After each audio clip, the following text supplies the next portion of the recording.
लिखा हुआ है कि इकाई 7 जीवों में अनुकूलन। चलिए शुरू करते हैं इसको।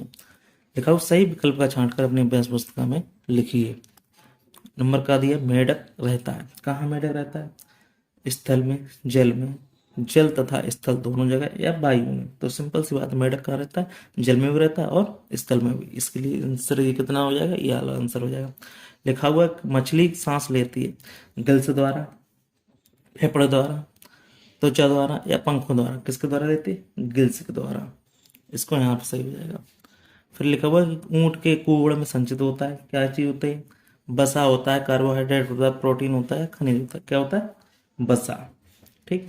नांग फनी का पौधा है, जलीय है, मरस्थलीय है, उपरिरोही है, या आरोही है। ठीक है, तो हम इसमें क्या लगाएंगे? मरस्थलीय पर। नांगफली कहाँ उगती है? मरस्थलीय में उगती है, या रेगिस्तान में।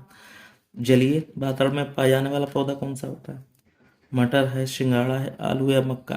तो कौन सा पाया जाता है जल में? सिंघाड़ा, जो तालाब में पाया जाता है। फिर लिखा हुआ है कि रिक्त स्थानों की पूर्ति कीजिए। और उसमें हम क्या क्या देखेंगे? लिखा हुआ है मेढक में का नंबर क्या दिया गया? मेढक पानी में शोषण करता है। किसके द्वारा करता है? मेढक में क्या करता है? मेढक पानी में शोषण करता है। वो क्या करता है? मतलब सांस लेता है। किसके द्वारा करता है?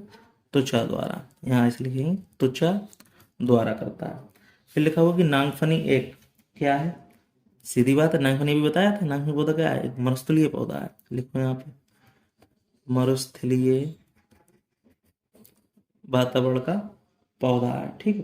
फिर लिखा हुआ अल्प विकसित जड़ें तथा वायु मृदु तक पौधों में पाया जाता है। देखो क्या पाया जाता है? वायु मृदु तक।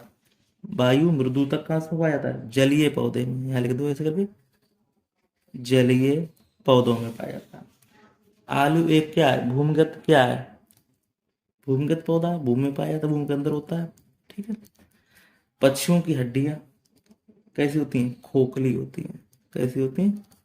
खोखली। ठीक है। चलिए नेक्स्ट देख लेते हैं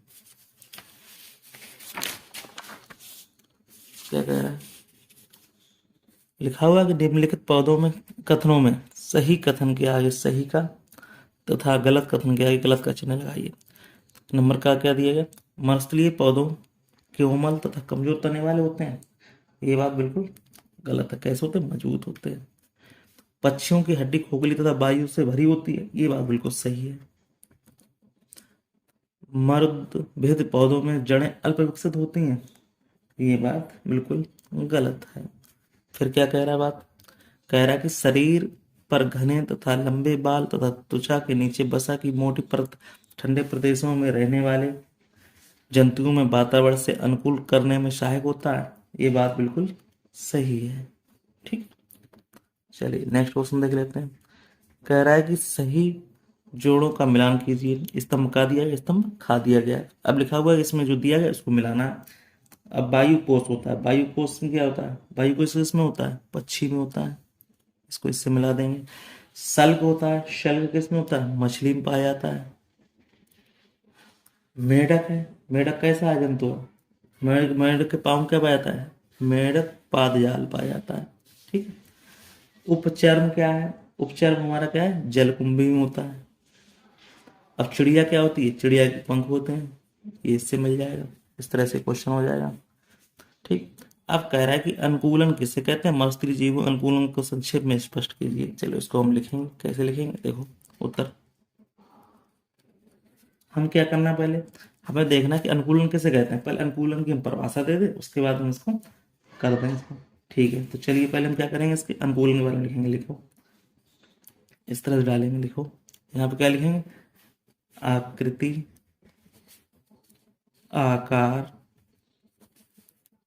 रंग रूप। आकृति, रंग रूप एवं कैसी हुई है? संरचना। संरचना तथा आवास संबंधी। आवास संबंधी। आवास संबंधी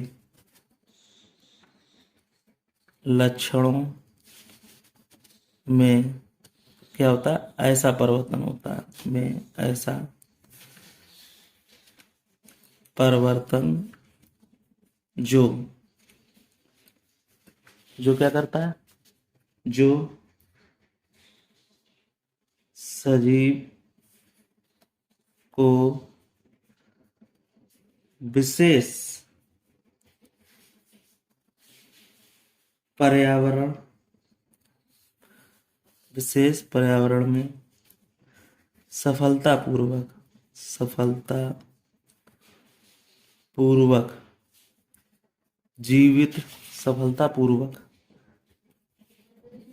जीवित रहने में सहायक होता है। क्या कहलाता है? अनुकूलन कहलाता है।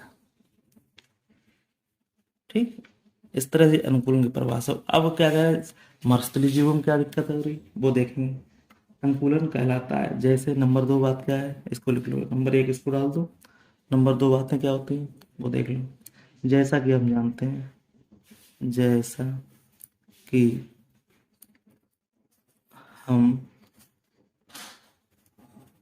जानते हैं कि क्या जानते हैं कि मरुस्थल में रहने वाले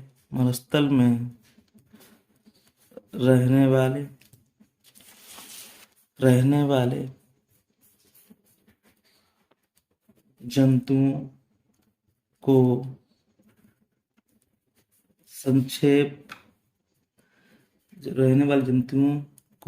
यहाँ पर संक्षेप हटा के क्या लिखेंगे? विशेष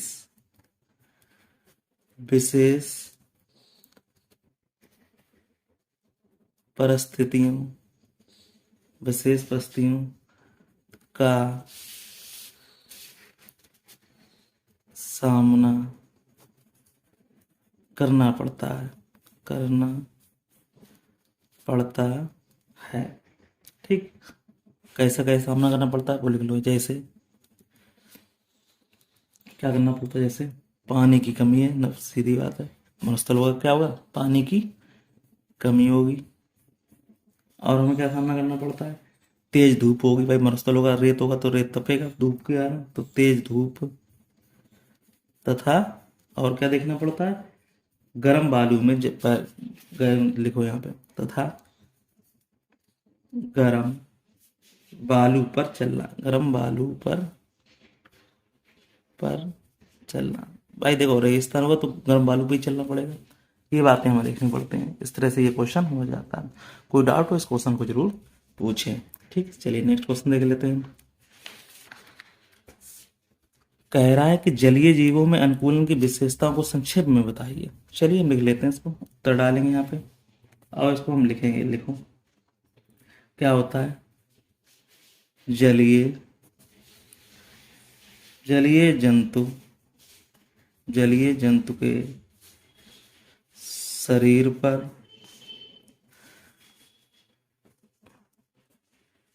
जलरोधी क्या पाए जाते हैं? सल्क पाए जाते हैं। जिससे क्या होता है? पाए जाते हैं इनमें श्वसन के लिए क्या होती है? विशेष क्या होती है? विशेष रचनाएं, जैसे क्या चीज? किलोम या गिल। इसको क्या कहते हैं? गिल। किलोम या गिल होते हैं।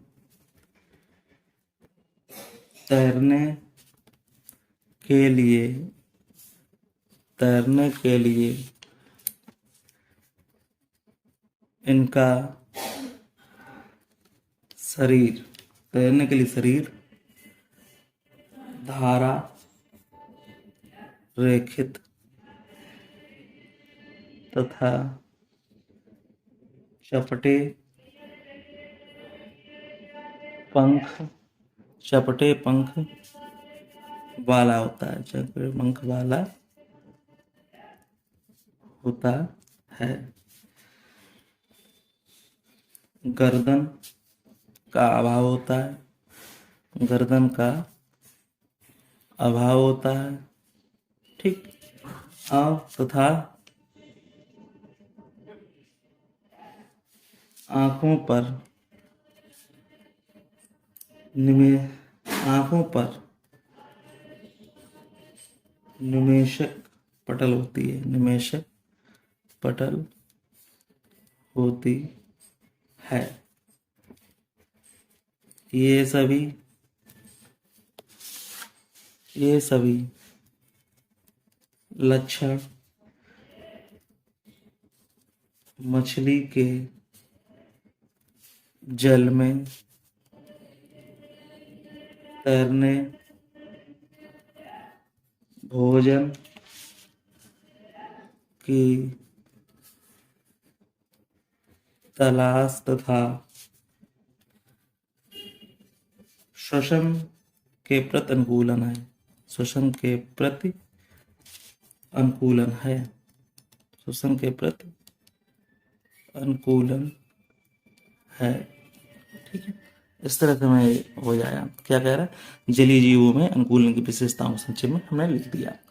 अब चलिए क्या कह रहा है, उभयचर जीवों में अनुकूलन को संक्षेप में उदाहरण दीजिए। चलिए इसको हम फिर देख लेते हैं। क्या लिखना, लिखो उभयचर, उभयचर जीव जैसे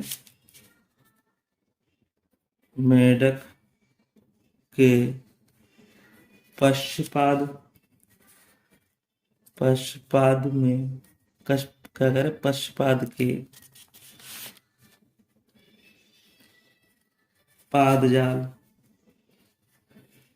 जल में तैरने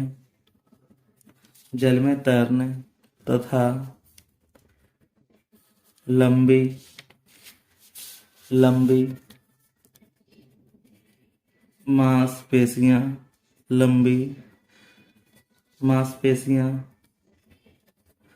भूमि पर कूदने में सहायता करते हैं।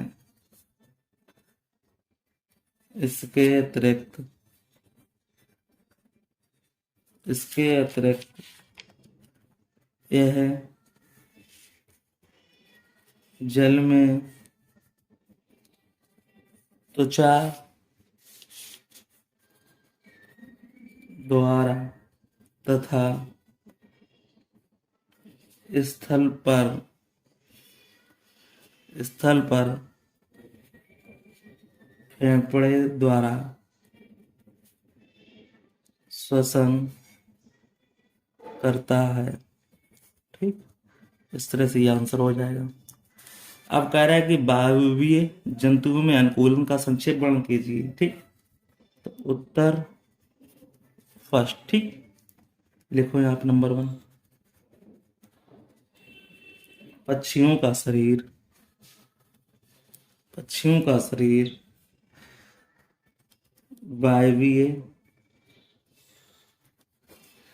वायवीय वातावरण में कैसा होता है, अनुकूल होता है, वातावरण में अनुकूल होता है। इनके शरीर का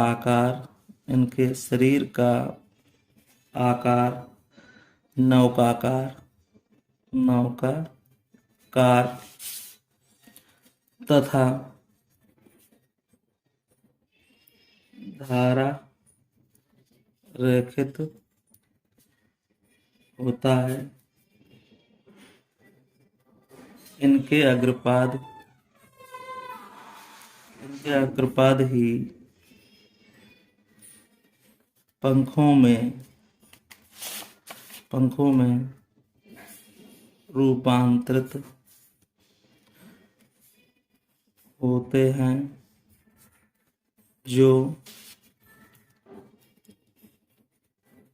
उड़ने में सहायक उड़ने में सहायक, उड़ने में सहायक हैं। इनकी अस्थियां मतलब हड्डियां कैसी होती हैं?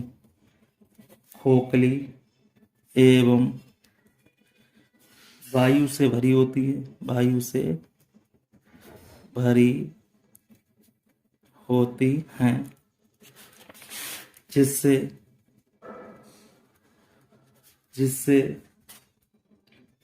इनका जिससे इनका शरीर कैसा होता है? हल्का होता है। शरीर हल्का हो जाता है, हल्का हो जाता है। फेफड़ों में फेफड़ों में जुड़े वायु कोशों में हवा भर जाती है, हवा भर जाती है, जो उड़ते समय जो उड़ते समय क्या करती है? शरीर को हल्का रखते हैं। इस तरह का विशेष रूपांतरण केवल पक्षियों में होता है। जैसे किसमें किसमें? जैसे तोता है, कबूतर है, और हमारे पास क्या है? गौरैया है, गौरैया आदि। ठीक, चलिए नेक्स्ट सेकंड नंबर बात और लिख लेते हैं, एक बार और समझ लेते हैं इसको। आप कीटों को ध्यान से देखें, ध्यान से देखें। इनका शरीर छोटा होता है। इनका शरीर कैसा होता है? छोटा होता है, और इनका शरीर अन्य अकशेरुकीय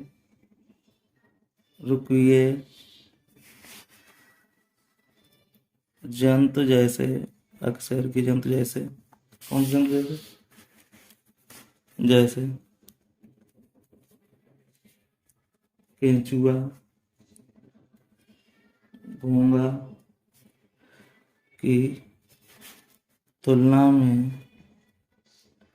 हल्का होता है, में भी हल्का हल्का भी तुलना में हल्का भी होता है।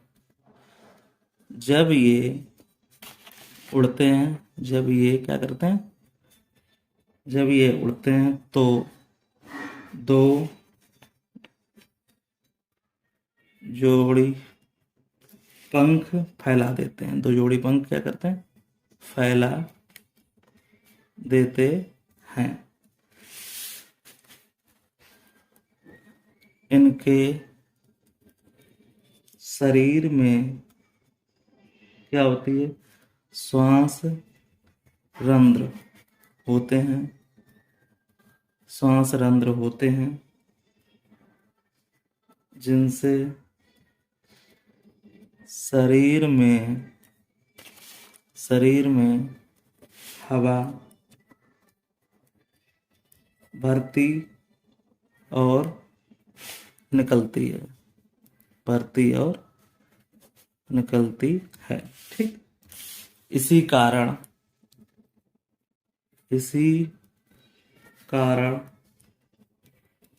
इनका शरीर हल्का हो जाता है, इनका शरीर हल्का हो जाता है।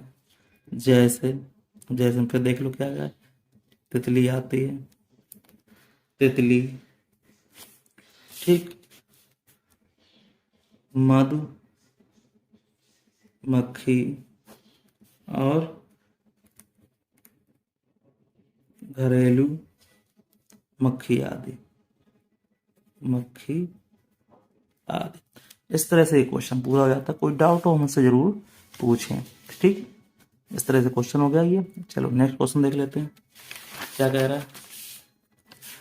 ये कह रहा है कि मदार किस वातावरण में उगने वाला पौधा है। चलिए उत्तर डालिए यहाँ पे।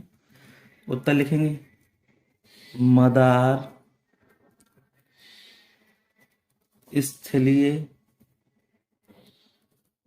वातावरण में उगने वाला पौधा है। ठीक, इस तरह से ये हो जाएगा आंसर इसका। आंसर हो गया इसका। चलिए नेक्स्ट क्वेश्चन देख लेते हैं क्या कह रहा है। किन्हीं दो उभयचर जंतुओं के नाम लिखिए। ठीक, कोई जो वो लिख दो। कौन कौन से हो गए। एक हमारा मेढक हो गया और हमारा एक क्या हो गया, सैलामेंडर। लिख दो यहाँ पे सैलामेंडर। ठीक, चलिए नेक्स्ट क्वेश्चन कह रहा है जलीय अनुकूलन में पंख की भूमिका होती है। तो इसका भी उत्तर लिख दो यहाँ पे। किस में होती है, तैरने में। तैरने में सहायक होते हैं। ठीक, चलिए नेक्स्ट क्वेश्चन देख लेते हैं। कह रहा है कि अपने आसपास भ्रमण करके जलीय, स्थलीय एवं वायुवीय पक्षियों एवं पौधे के नाम लिखिए। चलिए लिख लेते हैं इसको। उत्तर डालो यहाँ पे। हमें लिखना है तो लिख लेते हैं। यहाँ पे लिखते हैं जलीय, स्थलीय और हमें क्या कह रहा है, वायवीय। वायवीय पंछियों एवं पौधों के नाम। सिंपल सी भाषा है। चलो लिख लेते हैं इनके नाम। तो पहले हम डालेंगे यहाँ पे जलीय। ठीक, और दूसरे में डालेंगे स्थलीय। तो तीसरे में क्या डालेंगे, वायवीय। इस तरह से हो जाएगा। अब यहाँ पे क्या डालेंगे, कह रहा है कि इसमें पौधों का नाम आसपास करके लिखो यहाँ पे। अब क्या होगा, या तो पक्षी होगा या हमारा जंतु होगा। ठीक, दूसरे में क्या होगा, पौधे होंगे। चलो डाल लेते हैं इसमें। सिंपल सी बात है, इनको हम ऐसे कर लेंगे। ठीक, अब इस तरह से यहाँ पे कर लेंगे एक। अब यहाँ से इसको भर लेंगे। ठीक, इसको हम यहाँ पे बंद कर लेंगे। ये भी हमारा क्या आ जाएगा, इस तरह से एक बंद आवरण में हो जाएगा। अब इसको बढ़ा लेंगे थोड़ा थोड़ा।